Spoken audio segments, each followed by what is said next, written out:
Morning, Boker Tov.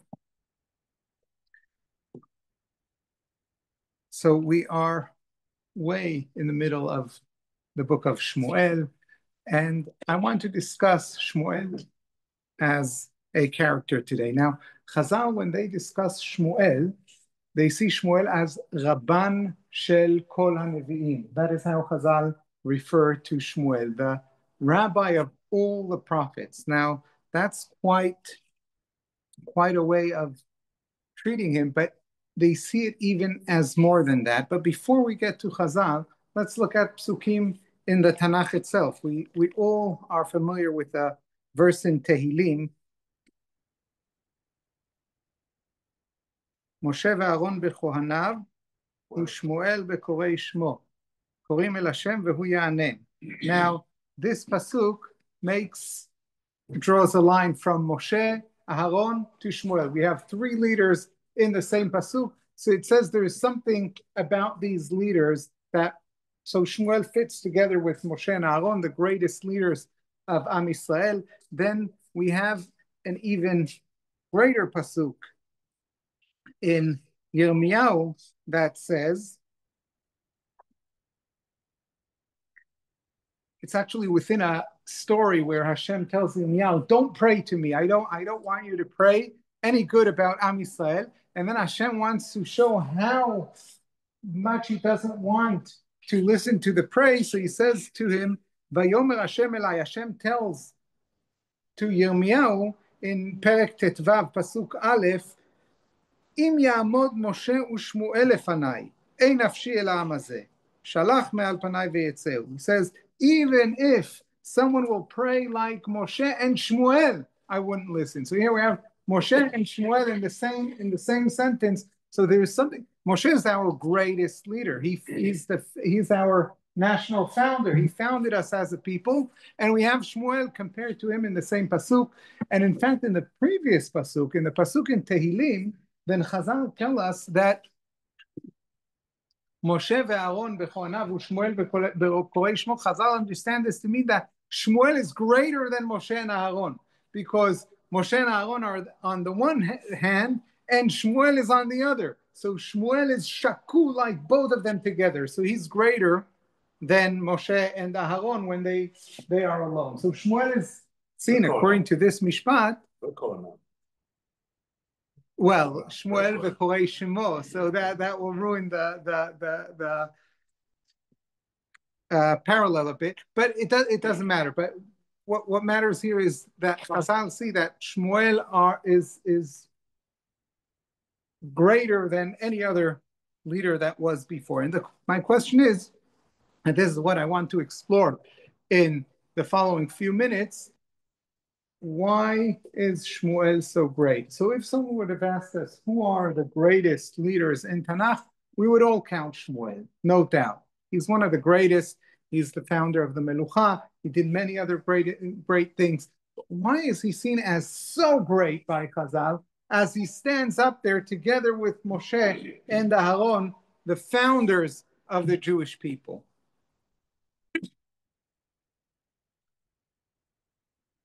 So I want to start by dividing our great national leaders into two. There are national leaders that we have throughout our history that brought Am Yisrael upward.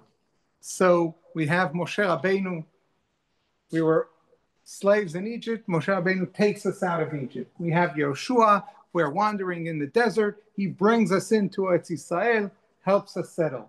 We have Ezra and Nehemiah brought Am Yisrael back to, or not all of Am Yisrael, brought a group back to the land of Israel, rebuilt Yerushalayim and the Mikdash. We have such leaders in our history.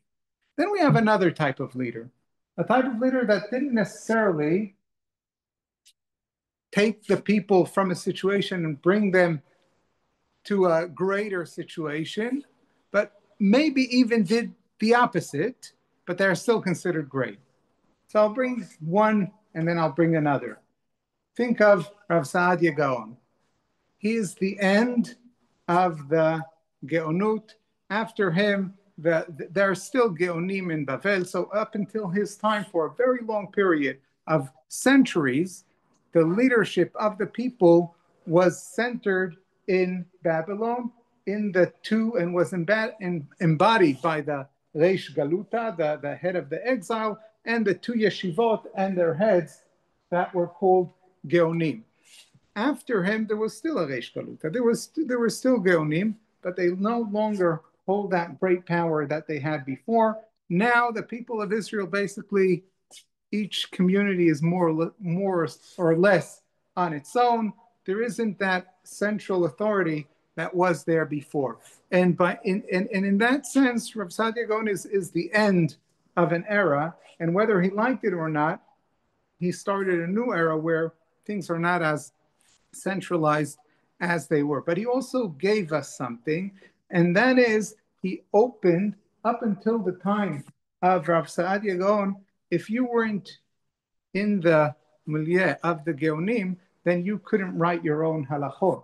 That was seen as sacrilege. It was you're actually fighting against the authority of the Geonim, and you couldn't also write. There was no perush on the Torah in Orthodox circles, right? It's a tirgum, and it's from the time of Chazal. And from that time, I mean, there were a few Targumim that were around, but other than that, you had nothing. Yeah. Now, like, it couldn't be that someone would say, "I get up, I'm writing my own perush on the Torah." That didn't exist until Rav Sadia Gaon was the first that did that. And the Karaites had a few, but not the Rabbanites. You're thinking maybe there was? No, I'm just trying to think what Rav Sadia Gaon's perush is called. There's Perush of Sadia la Torah. There is, sorry? Yonatan ben Uziel, again, it was a translation, and it existed from like before, we don't know exactly from when, but it's probably very kadum. So there were a few Perushim, like Targumim / Perushim, but they were we had Philo that also wrote, but he was more or less, he wasn't really part of the tradition of Chazal or something like that. We had Midrashim, but they weren't written down as or anything like that, at least not canonized. But he started something new. But the paradox is that on the one hand, he started something new. On the other hand, it wasn't that great, meaning it was an end of a greater period, and now things are less great. The yeshivot are not as central and authoritative as they used to be, and now it seems like it's another shalav in the gradual disintegration of the power of what was the Sanhedrin, then the yeshivot in Bavel, and now there is nothing, and just local rabbis, and nothing more than that. But on the other hand, Rav Sadia is also considered, he was greater than any other Gaon that was before him. He's the first Gaon that he was so, I mean, how many other Geonim do you know by name other than Rav Sadia? You do know a few, but there were much, much more than who you know. And amongst those you know, Rav Sadia is probably the one that makes the most impression on us. He wrote the most, he did the most, but at the end of the day, he's the end of an era. After him, things weren't better, but things were probably slightly less than what they were. We could think of another such leader, Rabbi Yehuda Nasi. Rabbi Yehuda Nasi is also the end of an era. He's the end of the era of Torah Shebe'al Peh. He took Torah Shebe'al Peh. He gave us the Mishnah. There is something new, but we see it as something that is not so good. It's something that needed to be done, because if not that, we would forget Torah Shebe'al Peh, but we would have been much happier if we didn't have to do it. If Rabbi Yehuda Nasi didn't have to write the Mishnah, if he could have just, if things would remain Be'al Peh, that would have been better. We say it as Chazal say, Et lasot laHashem heferu toratecha. And we could see other, and perhaps there are other such leaders. I want to claim that Shmuel is also one of those leaders. He's an end of an era, and he starts something new, something which in many ways is less than what there was before. Yet he's a great leader, and a great leader in the same sense as Rav Sadia Gaon and Rabbi Yehuda Nasi beforehand. But we are going to also try and see what is so great in that type of leadership. A leadership that takes his people that are here and says, no, let's go here. Meaning, in a way, he takes us down. That is also a great leader. We'll try and figure out how he did it, why he did it, and why that is considered, I think, a great leader in the eyes of Chazal. Now, it's interesting because when I was thinking about these parallels, we could find many parallels between Rav Sadia Gaon and Shmuel. It's interesting. Rav Sadia Gaon is part of the Torah world before he becomes the Gaon, but he was somewhat of an outsider. He was originally from Mitzrayim. He's not from the royal family. Usually the Gaon was the son of, the nephew of, someone from the family. You didn't bring someone from outside. Definitely not someone who wasn't even a Babylonian. He was an Egyptian.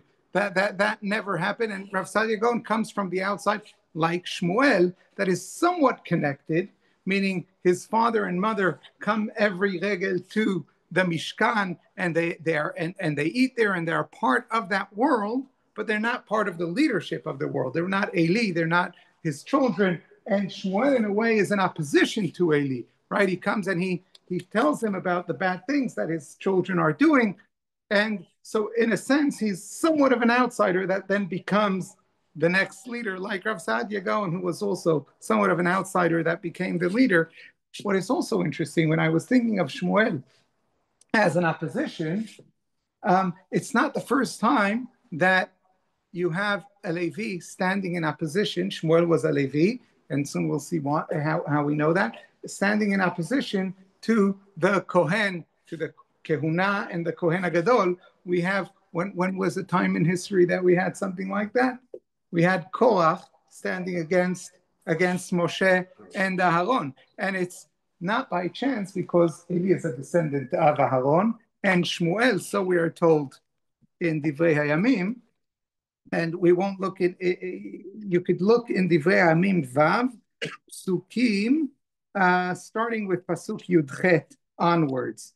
And you will see that there's a straight, direct lineage from Shmuel to Korach. So here we have a descendant of Korach standing against a descendant of Aharon, but this time the descendant of Korach gets it right. Okay, he's the next leader. He replaces Eli and his corrupt sons as the leader of Am Yisrael. Now, similar to Rabbi Yehuda Nasi, that gives us the Mishnah, Shmuel gives us something. What does he give us? The king, right? The kingdom. So Shmuel gives us the monarchy, but like the Mishnah, that Chazal see it as sort of a et la'asot la'Hashem eferu toratecha. It's not something that it wouldn't be something we would want in an ideal world. So too, the monarchy is not something we would want in an ideal world. That is very clear that Shmuel himself is quite reluctant. He's a reluctant founder of the monarchy, right? So why is he against it? So first of all, he's probably insulted. Right? It's very insulting the way they come and they present to him why the people of Israel come and present him why they want a king.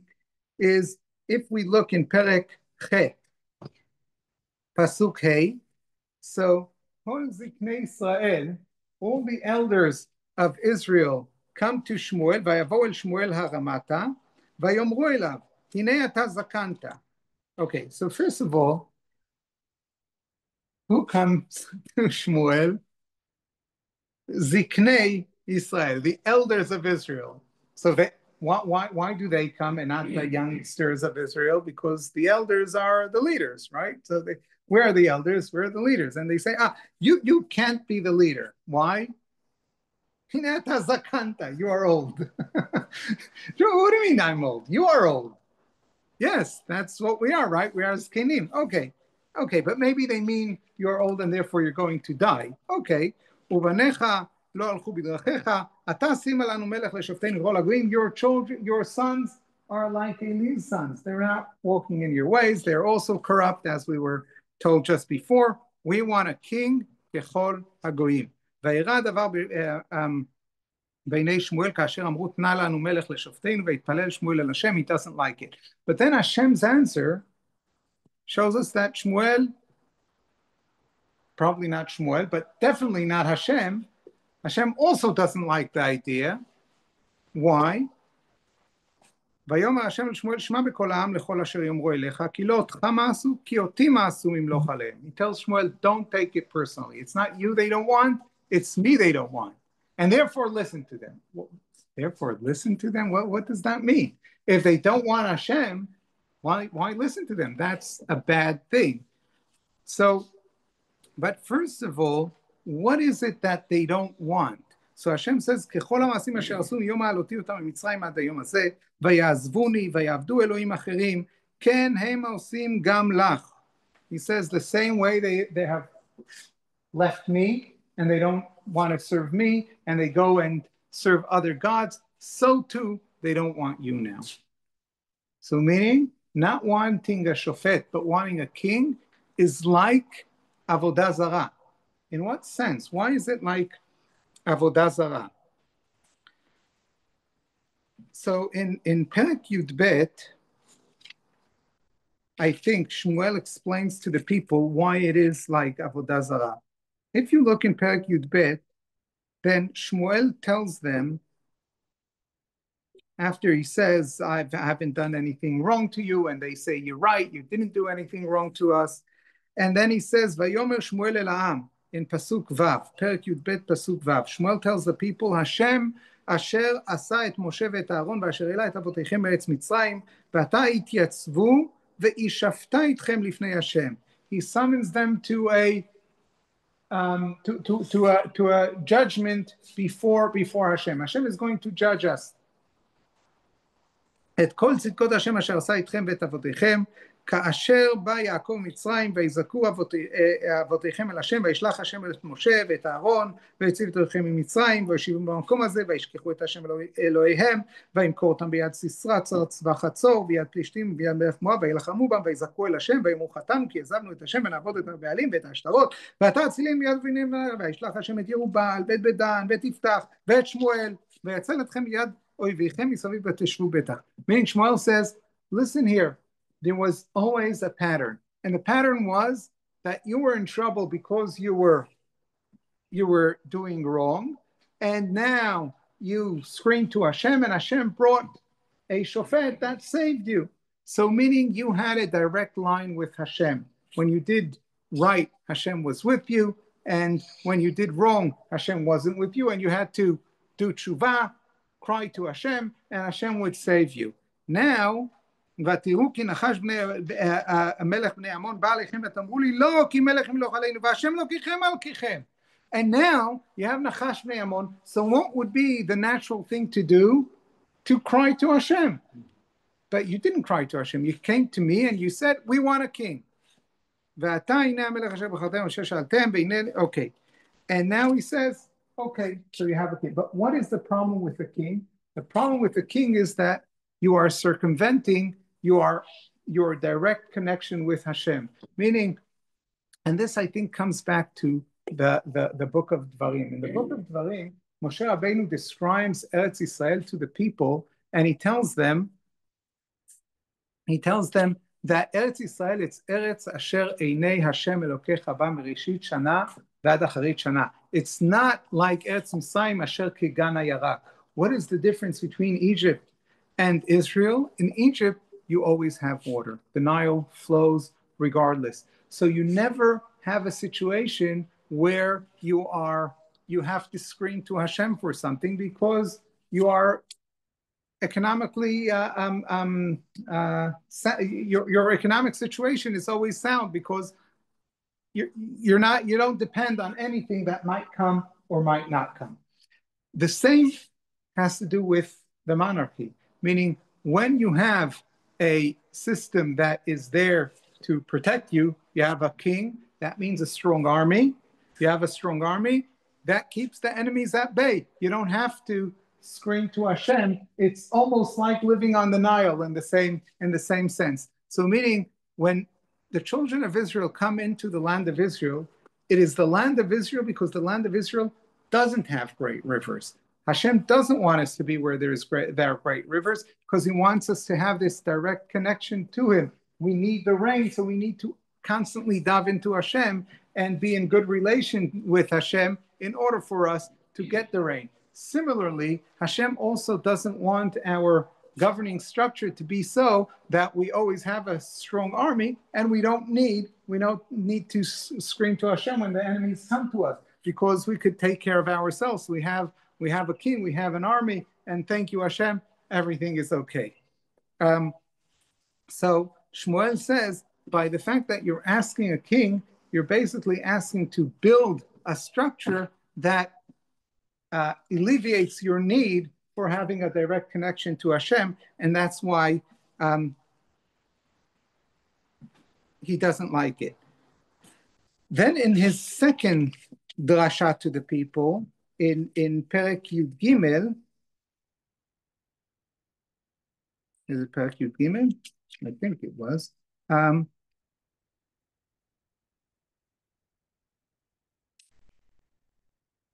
No, sorry.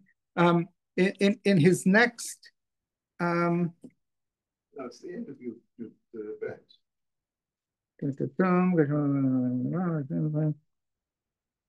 No. Mishpat HaMelech. Mishpat HaMelech is, I'm sorry, I thought I wrote it down.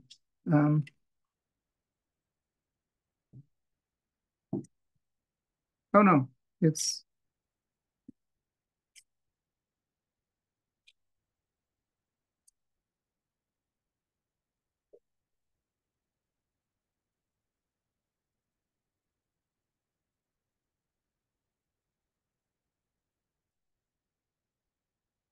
in Chet, in Perek Chet. Sorry, in Perek Chet. In Perek Chet,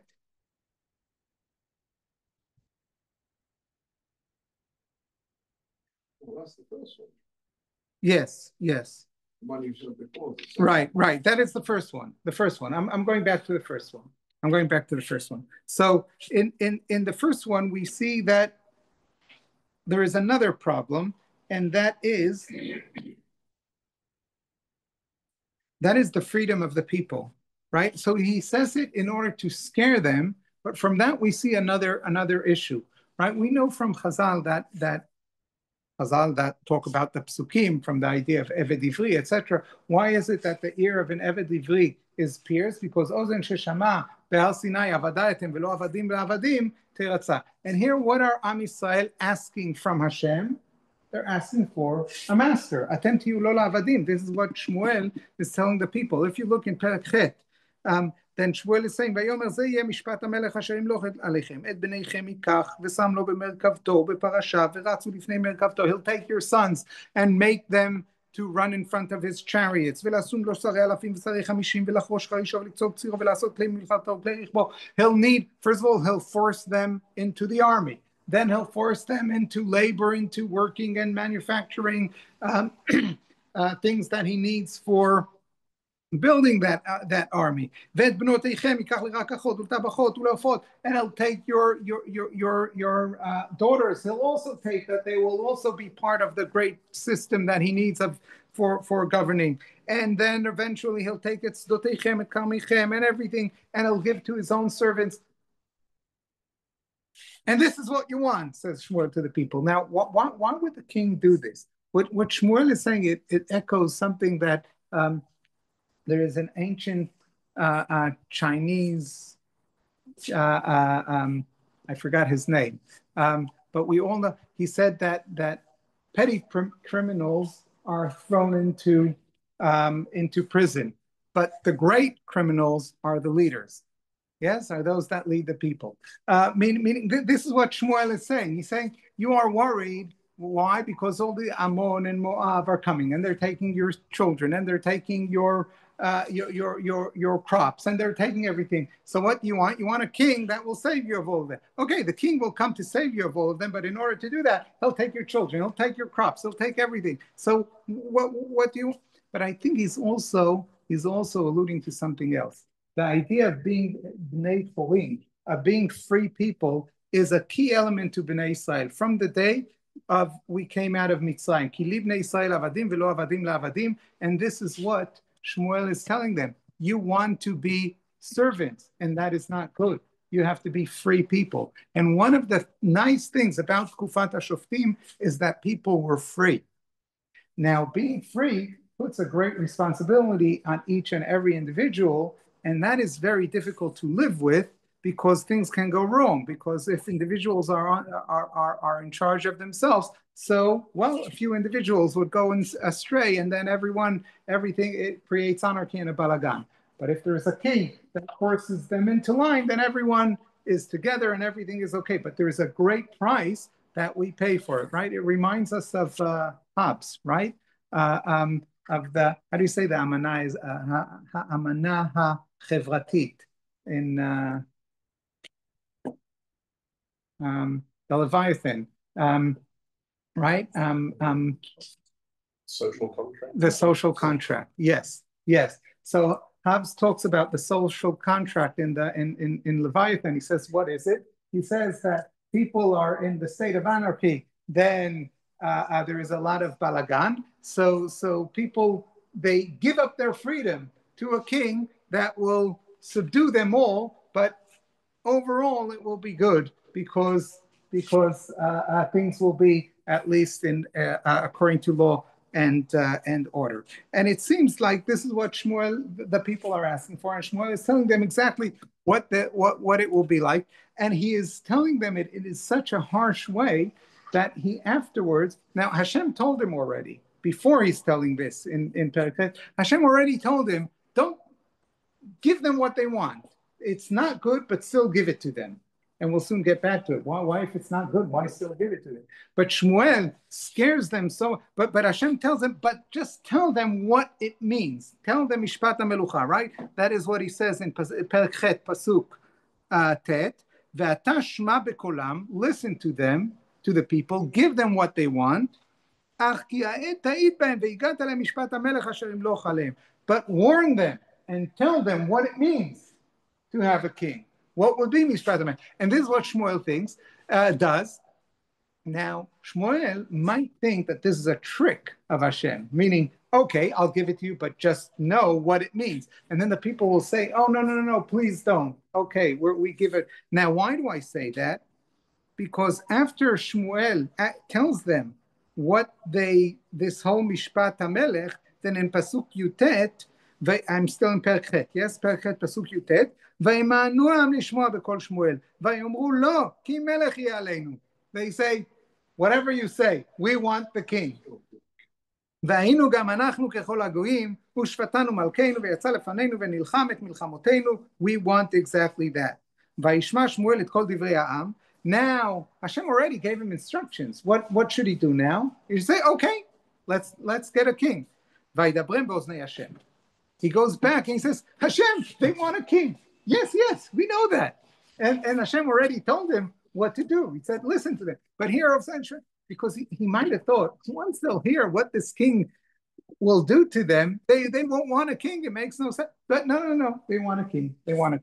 Okay, so Shmuel really doesn't want to give Am Yisrael a king, and for very good reasons. It means that the connection with Hashem won't be direct.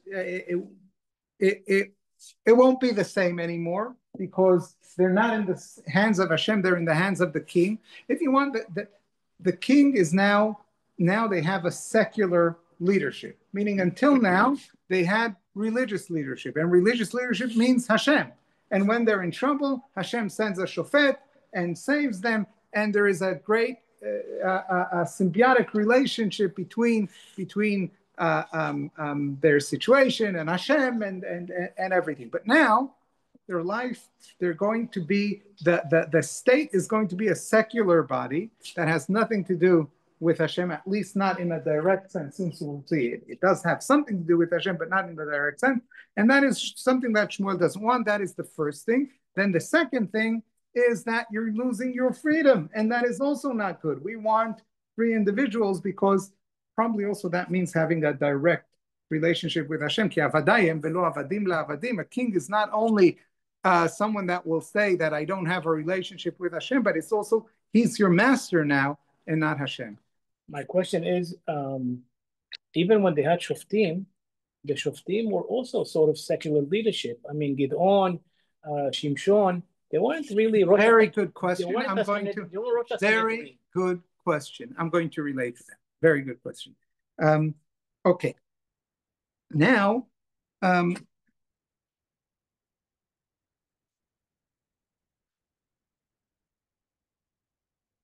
Shmuel gives the Melucha to Am Yisrael, but reluctantly doesn't want to do it, does it under Hashem commanding him to listen to them and give them a melech. But now Shmuel does there is another revolution that is more beneath the surface. We don't pay attention to it, but it's definitely there. And that is the revolution of the Nevuah, of prophecy. So as I said before, Chazal don't only see Shmuel as a great leader, but they see him as Rabban shel Kol HaNevi'im. Where did that come from? That is in Midrash Tanchuma. Where did that come from? So in Perek Gimel Pasuk Aleph, when we read about the little child Shmuel that hears Hashem for the first time, then the Pasuk wants to tell us why is it that when Hashem speaks to Shmuel for the first time, why does he realize that it's Hashem? He thinks it's Eli. Why? Because people didn't even think of Hashem as speaking to people, because those days, Udvar Hashem haya yakar bayamim haem. The word of Hashem was rare those days. Okay, so that was, and it mentions it a few times, that it wasn't that Hashem didn't speak that much to people. But then, when we get to the end of the days of Shmuel, that is already when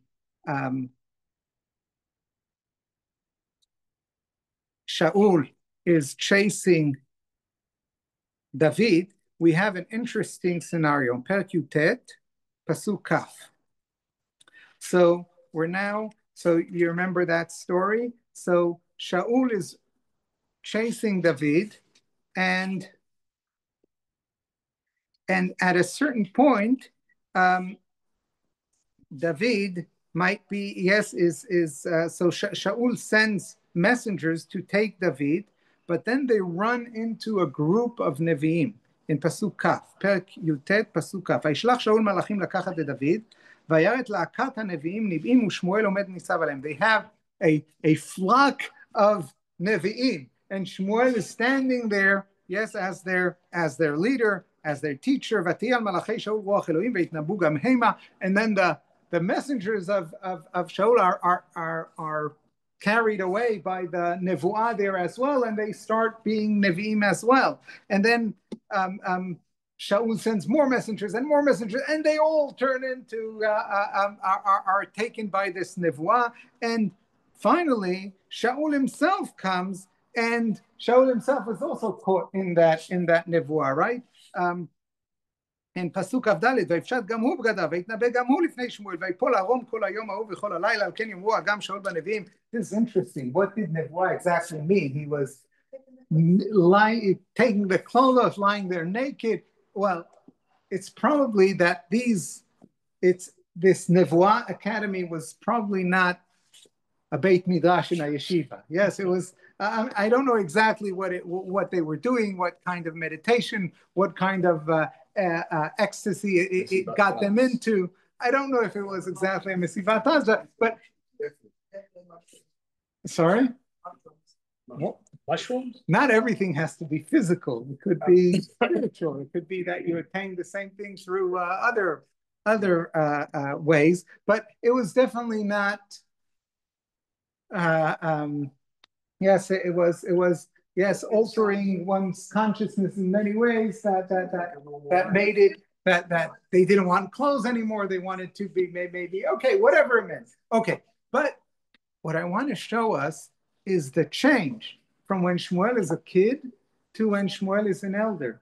When he was a kid, Va'Hashem Yakal. There is no, it's not even a possibility that would occur to a child that Hashem is speaking to people. But then all of a sudden we find Lahakat Nevi'im, there's already this big academy. So if we want, it's not that beforehand Hashem didn't speak to people, right? Because Hashem spoke to people before that. We have Isha Elohim coming during Shoftim and Hashem speaking, right? We have Nevi'im during Shoftim, but it was probably like sporadic and rare occasions. It wasn't that there was like an academy where people come to become Nevi. But here we see there is a group of people, and later on, from this moment onwards, we find it in the other Nevi'im. We find it with Eliah, with Elisha. We find it with Ovadia that during the days of Izebel, that is hiding Nevi. So we find it from the days of Shmuel onwards that there are these groups of people that are Nevi'im. So that is another revolution that Shmuel did. So perhaps like we all look at in our days, we look back at Reb Chaim Volozhin as the founder of the modern yeshiva. It's not that before there weren't yeshivot; there were plenty of yeshivot before. But the modern yeshiva is where hundreds of boys come and sit together. Not only a few boys who sit in the local Beit Midrash. That was. So perhaps here, maybe in such a way, there were Nevi'im, but they were sporadic and here and there. But here we have a whole academy and a movement of Nevi'im that comes into the people of Israel. But that is not the only change in what the Navi is. From now on, the Navi is also, he stands between Hashem and the king. Meaning, Shmuel, when he was the Shofet, then he had a direct connection, so to speak, with Hashem and to the people. So you have Hashem, and Hashem sends a leader that is his messenger to save the people. And there is only one chulya, how do you say chulya? One link between Hashem and the people. But now it's different. The king is a, so to speak, secular figure. He's not there as the shaliach of Hashem. He's there as an appointee of the people. And who does he answer to? And we see this with Shaul twice. He makes that mistake. It's not a mistake. It's real. He answers to the people. So when the people tell him, Chamal Ha'am, or when the people are getting nervous because Shmuel is not coming, so he needs to do the Korbanot, he listens to the people. He listens to the people because they are the ones that appointed him. They're the ones that he answers to. Never actually appointed him. The people asked Shmuel to find the king. They never actually found him. They never approached him, ever appointed, like they tried to get Gidon or totally stuff. That never happened. Right. It's true. And we'll soon see how Shmuel says it. You're right. But the way Shaul sees it, he sees himself as answering to, because the people came and asked for a king, meaning it's not Hashem came and said, we need a king. No, Hashem wouldn't want a king, ideally. But now that the people want, fine. But it comes from the will of the people that the king is there. So he answers in a way to the people, but then there is the Navi between the king and the people. Where do we see that? So first of all, let's look in Pasuk Yud Bet Kaf Gimel, at the end of the second drasha of Shmuel to the people. Then he tells them at the end of the drasha, don't worry, you did wrong. However, Perek Yud Bet Pasuk Kaf Gimel. But he says, גם אנוכי חלילה לי מחתו להשם מחדו להתפלל בעדכם והוריתי אתכם בדרך הטובה והישרה. He says, the fact that you have a king doesn't mean that I'm now out of the picture. I'm still here and I have a role.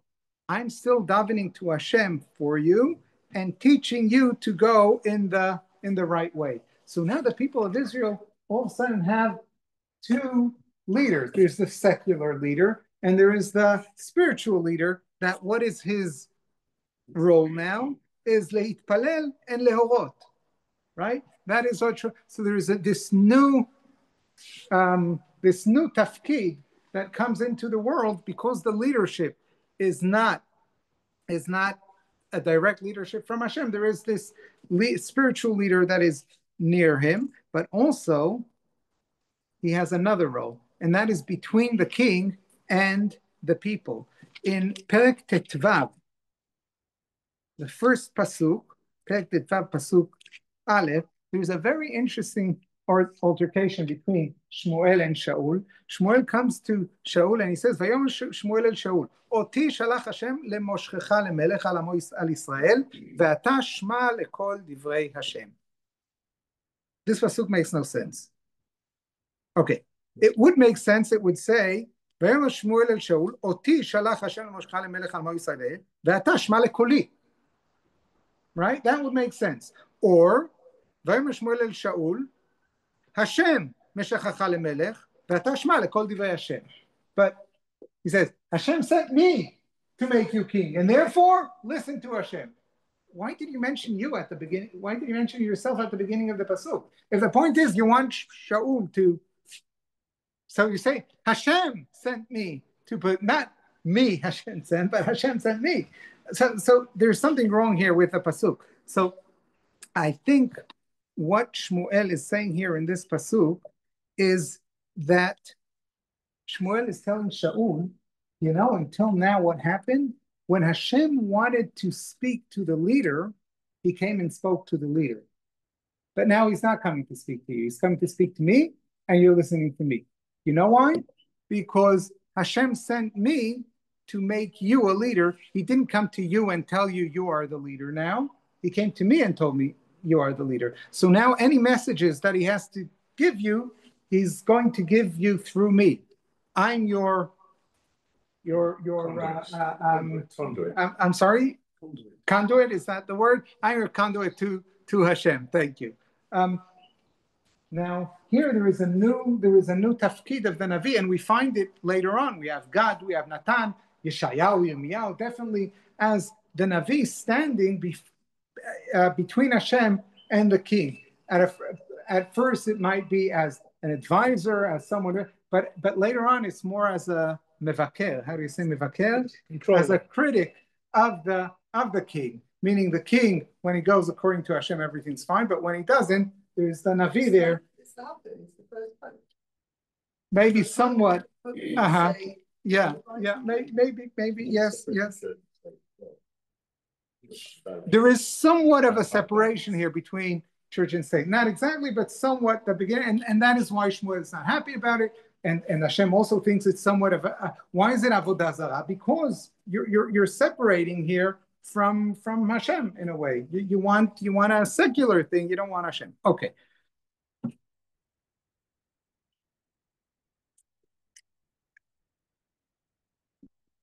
To summarize what happened here, we have Shmuel giving the children of Israel a kingdom, and at the same time also, or the monarchy, and at the same time also developing the idea of nevuah, that nevuah is now to the people and is also, and as a sort of standing between the king and Hashem, or as a spiritual critic of the king. But what is the meaning of all this? So I want to go back to the question, why is it that Hashem tells Shmuel, they don't want you, but you should still give them what they want? And here I think it goes back already to the parasha of the Melech in the Torah. Already in the Torah, Hashem tells us in Chumash Dvarim, right? Ve'amarta asima alai melech, ve'amarta asima alai melech, som tasim alecha melech, etc. So the Torah tells us you don't have to put a king, but if you want to put a king, you're allowed to appoint a king. However, there are many halachot that apply to the king that you must. True, but the pshat is not that it's a chovah. The pshat is that it's not a chovah, and definitely here in Shmuel, it's not so. And therefore, so why there already in the Torah? The Torah tells us, if you want, you could appoint under certain conditions.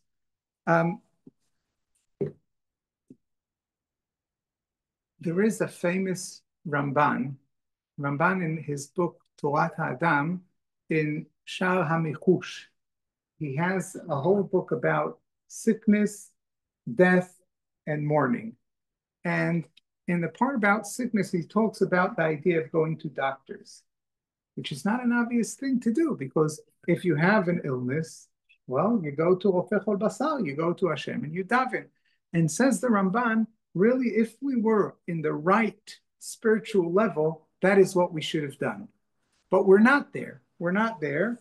And therefore, we have to work according to this world, the conditions of this world. What does it do with Verapo Yerape? I'm sorry? What does he do with Verapo Yerape? Oh, so he discusses it there. I don't want to go to all the whole discussion, because I want to end the shiur, but I think somewhat here it could be that this is what Hashem is telling Shmuel. If the people are not ready to have this direct connection with Hashem, it is very dangerous if they live in such a way, if they're not ready for living in such a way, because they're exposed to various risks that could wipe them out. Because if there is no army, and every time they do wrong, then other people come in, it could be that they will be so bad that people will come in and just that everything will be taken away. We have to have something, and we have to strike a certain balance of ruling the people according to where their spiritual level is. Similarly to what Rabbi Yehuda Nasi thinks about later on in history, where he says, yes, the ideal is that we'll have Torah Sheba'al Peh remaining Torah Sheba'al Peh. However, if we will hold up to that idea, that will be the end of Torah altogether, because we're going to forget it. So in order to not forget it, we have to make a compromise and write it down.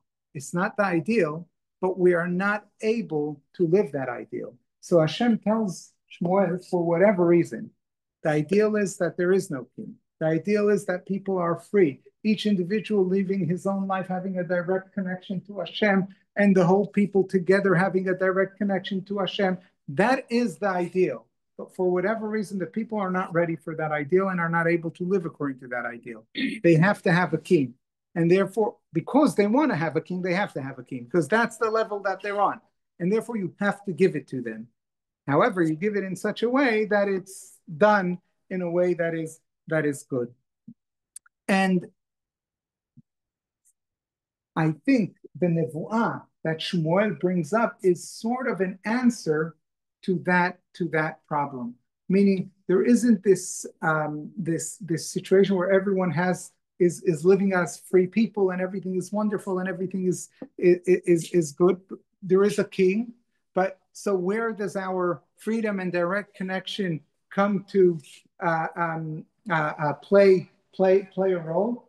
If you want, you could go to the Navi Academy and grow there and become and have a different kind of a relationship with Hashem. It's not connected to real life, but it's somewhat of a direct connection to Hashem through Nevuah. And I think why Chazal makes Shmuel to a great leader is because being a great leader is not only giving fighting for a great ideal, but it's sometimes about knowing to take that great ideal and making the right compromises that allow people to still exist, not in somewhat according to the ideal, but in a way that it could manifest itself in the situation as it is. The same way that Rabbi Yehuda Nasi did it with the Mishnah, the same way that Rav Sadia Gaon did it with the Pirush of the Torah and bringing in philosophy into Am Yisrael. It could be that it's not pure and it's not what it had to be and it's not what it was before. Yes, but right now, it is needed. And that is what makes a great leader. And Shmuel was that leader that, on the one hand, the ideal was so great to him and so important to him that it was really difficult for him to give the monarchy to the people of Israel. On the other hand, he realizes through Hashem telling him that this is what the people need, and he gives it to them. So this is a different kind of leader, but a very necessary leader. And this was the greatness of Shmuel. So Shmuel gives us the monarchy. He gives us the nevuah into an idea, into a world that is less ideal of the world before, but a world that would be able to carry on the people of Israel eventually into the end of history, Be'ezrat Hashem.